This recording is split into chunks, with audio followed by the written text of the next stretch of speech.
600 cardinals, one closed room, and a man who had been pope for less than 100 days, standing before the most powerful assembly in the Catholic world. The doors of the Sala Regia were shut on a Tuesday morning in late June. No cameras, no journalists, no live stream. Just the College of Cardinals, princes of the church, men who wore red as a sign that they were prepared to die for the faith, seated in long rows, waiting. And Pope Leo XIV walked in alone. What he said in that room was not supposed to leave those walls, but Rome talks. Rome has always talked. And within hours, fragments of what had been spoken behind those ancient doors began to move through the corridors of the Vatican like a current running beneath stone. Cardinals who had attended were seen in small clusters near the Apostolic Palace, speaking quietly, some nodding, some visibly unsettled. One senior cardinal from a European diocese was reported to have stood in the courtyard afterward and said nothing for several minutes. He simply stood there.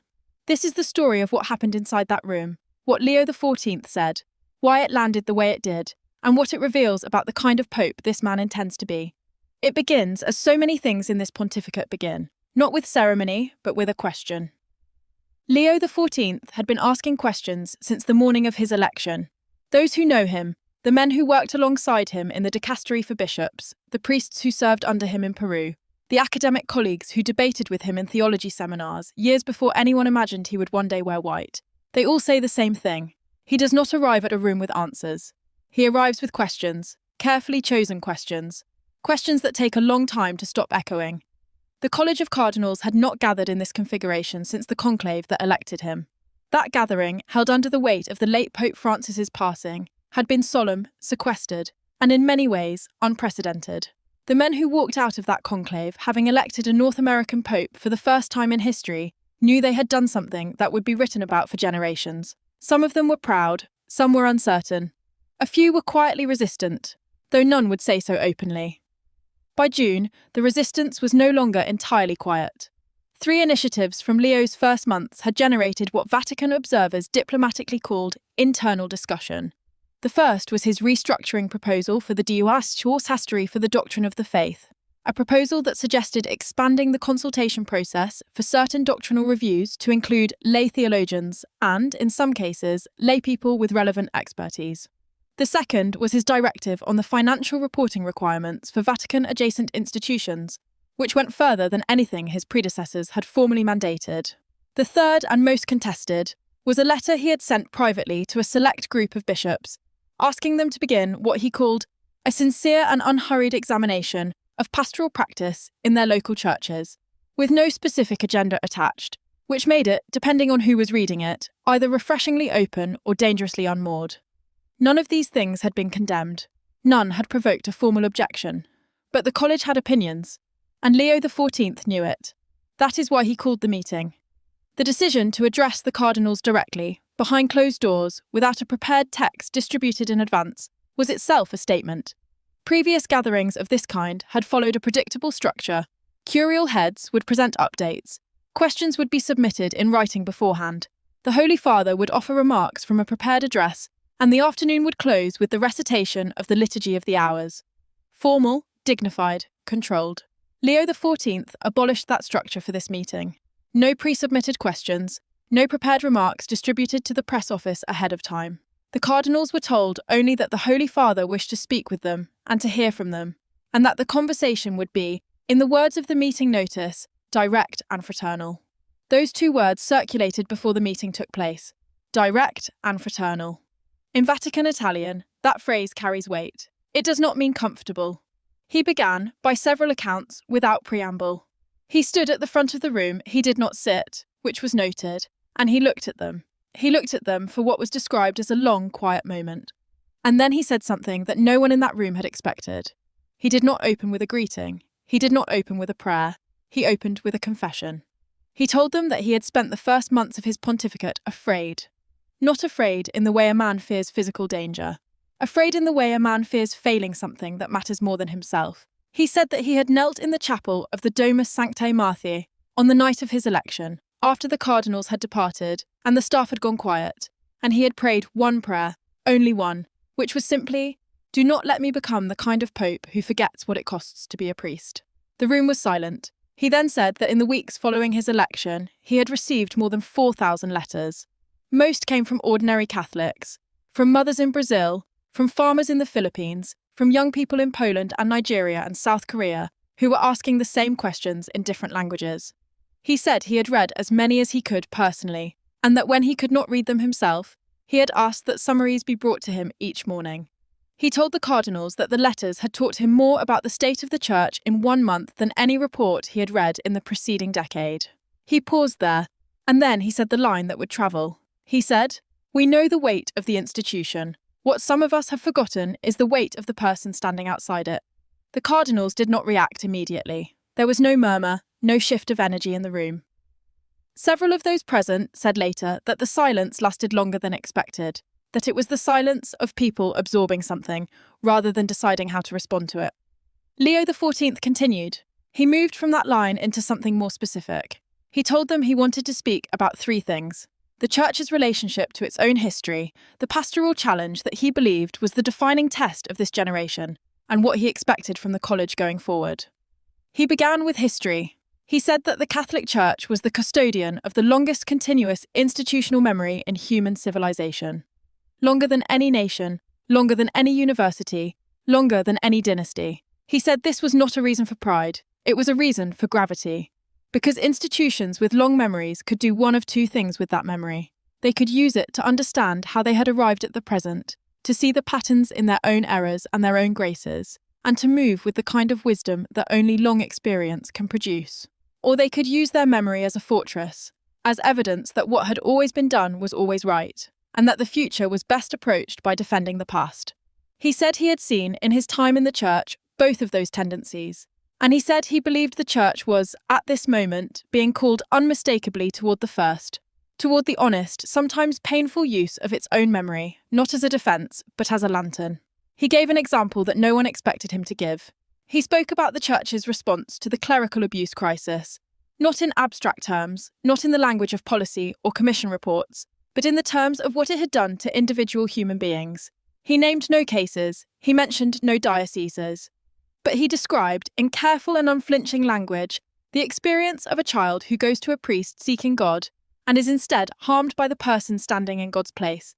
He said that no institutional memory, no theological tradition, no appeal to the complexity of history could stand between the Church and its responsibility to reckon with that completely and without reservation.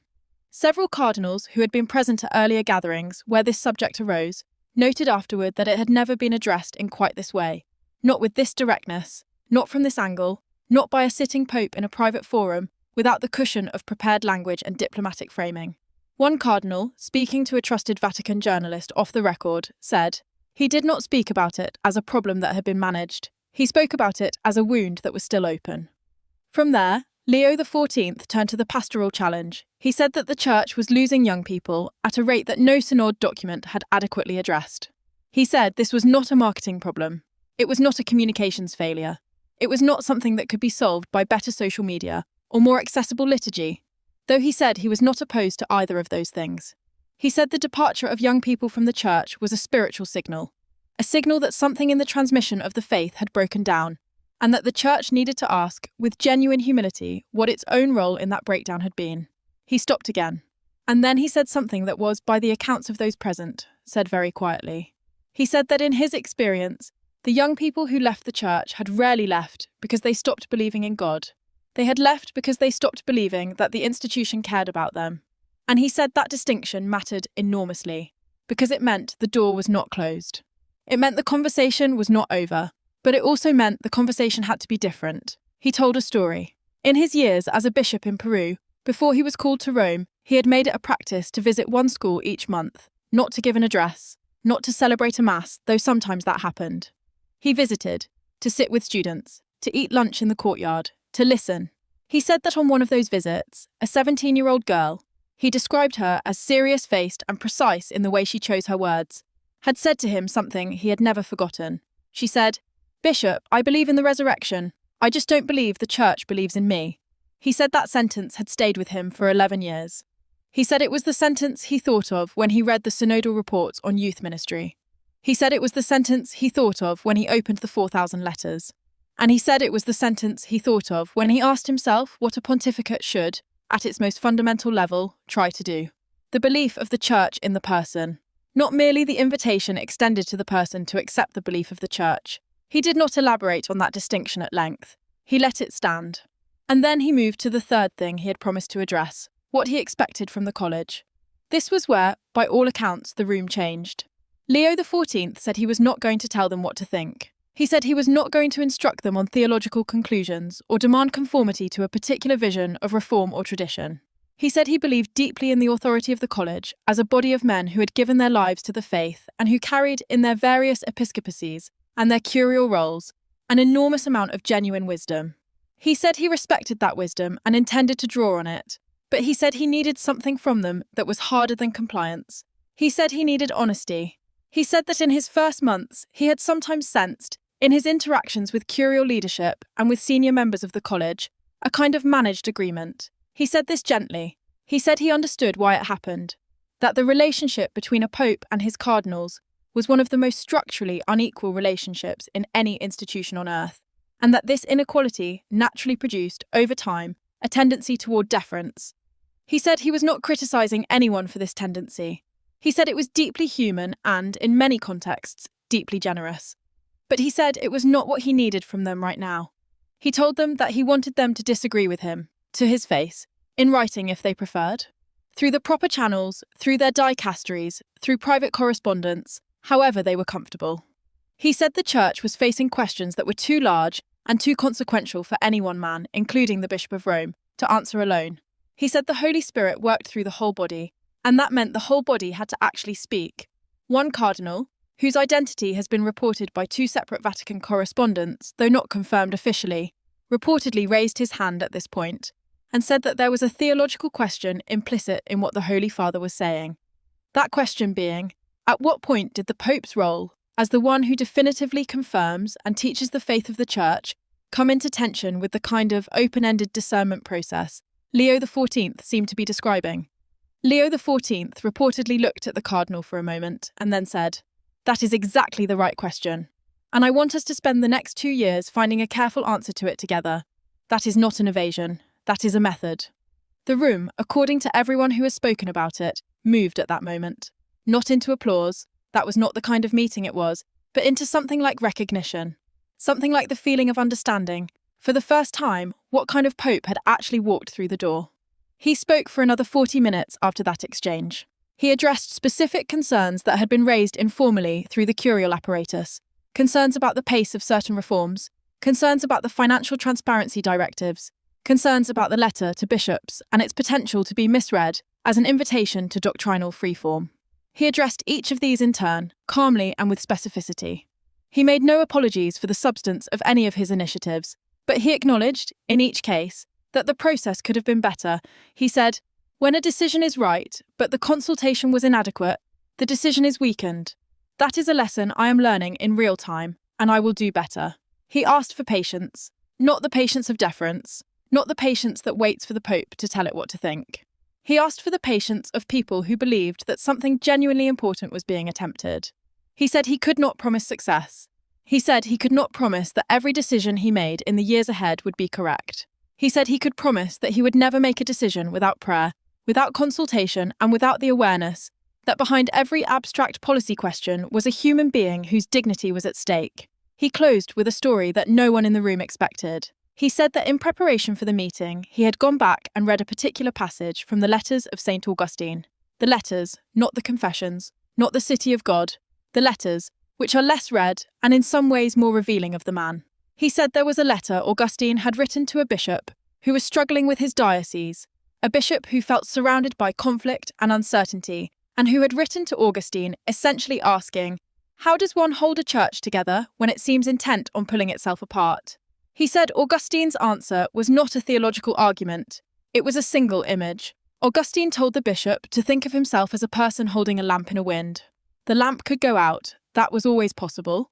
The wind was real and the flame was fragile. But the person holding it was not asked to stop the wind. The person was only asked to keep walking in the right direction and to keep their hands steady and to trust that the light, however small, was enough for the next step. He said that was what he was asking of the college.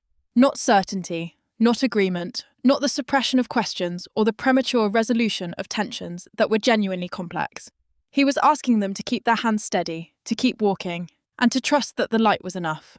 The meeting ended with the Salve Regina. No press statement was released that afternoon.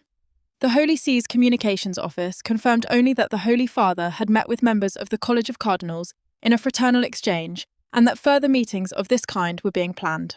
That was all. By evening, the fragments were moving. By the next morning, the phrase was being repeated in sacristies and seminary corridors, and the dining rooms of the pontifical universities, the weight of the person standing outside it. By the end of the week, it had appeared in 3 Catholic publications on 3 different continents, each citing unnamed sources, each capturing a slightly different version of the same moment. What is striking, in the reconstruction of that meeting from the various accounts now available, is not any single statement. No one sentence can carry what happened in that room. What is striking is the texture of it. The willingness of a pope to begin not with authority, but with vulnerability, to describe his own fear before describing his vision, to ask for honesty before demanding anything else.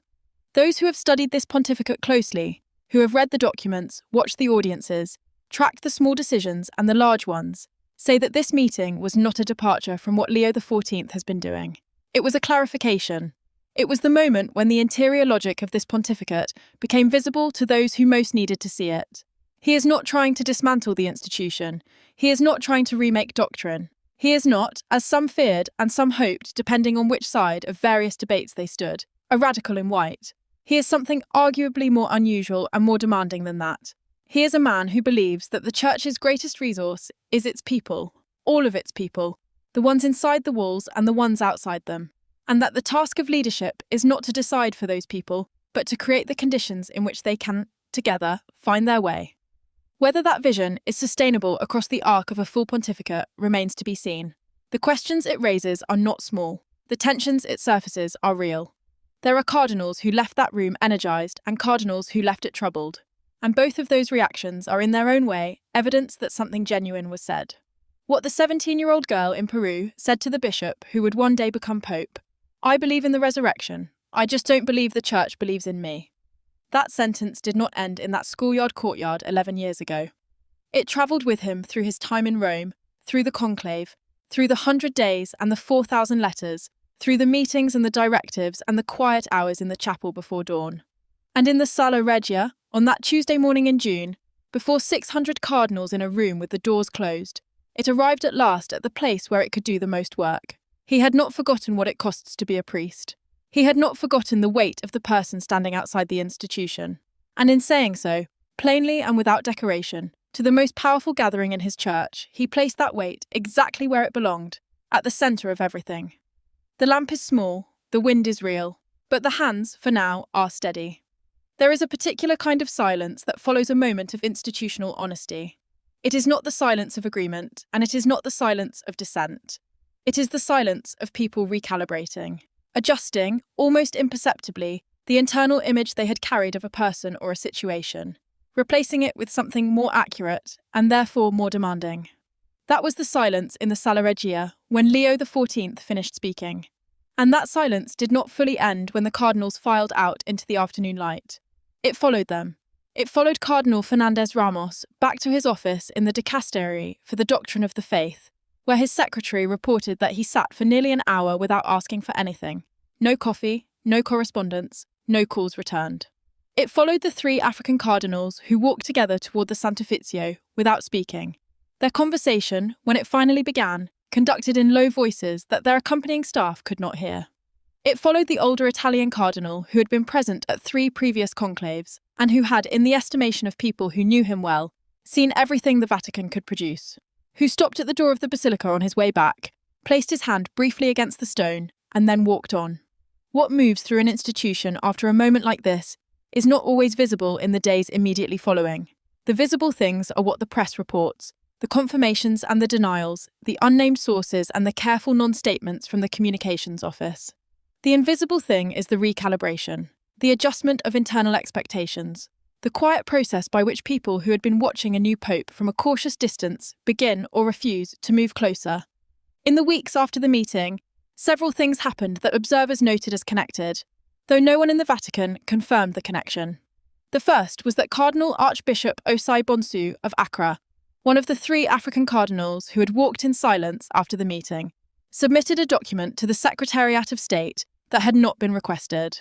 It was a 20-page reflection on what he called the pastoral geometry of the African Church, a term he explained in the document's opening paragraph as the specific shape of challenges and gifts that the Church on the African continent carried into the present moment, and that, in his view, had been inadequately represented in recent synodal processes. The document was reportedly received by the Secretariat with something that sources described as surprised attentiveness. It was not a complaint. It was not a critique of any specific decision. It was exactly what Leo XIV had asked for. An honest voice, offered through a proper channel, from someone who had something real to say. The second was that the Financial Transparency Directive, the one that had generated the most internal friction in the months preceding the meeting, was quietly modified, not reversed, modified. The core requirements remained intact, but the implementation timeline was extended by 18 months, and a working group was established that included, for the first time, external financial experts alongside curial officials. The change was announced in a brief note from the Prefecture for the Economy, with no accompanying commentary. Vatican journalists who asked the press office for context were told only that the Holy Father had wished to ensure that the directive's goals were achieved through a process that allowed adequate preparation.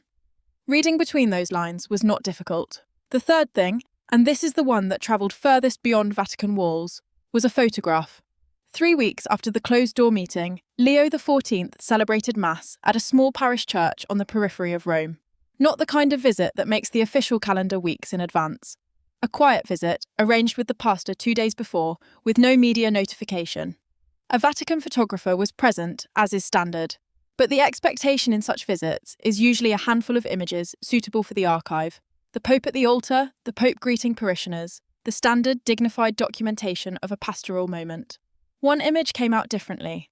After Mass, as Leo XIV was moving through the small crowd gathered outside the church doors, a child, a boy of perhaps 5 or 6, in a slightly too large white shirt, had slipped past the gentle barrier of the security detail and reached up and taken hold of the Pope's hand.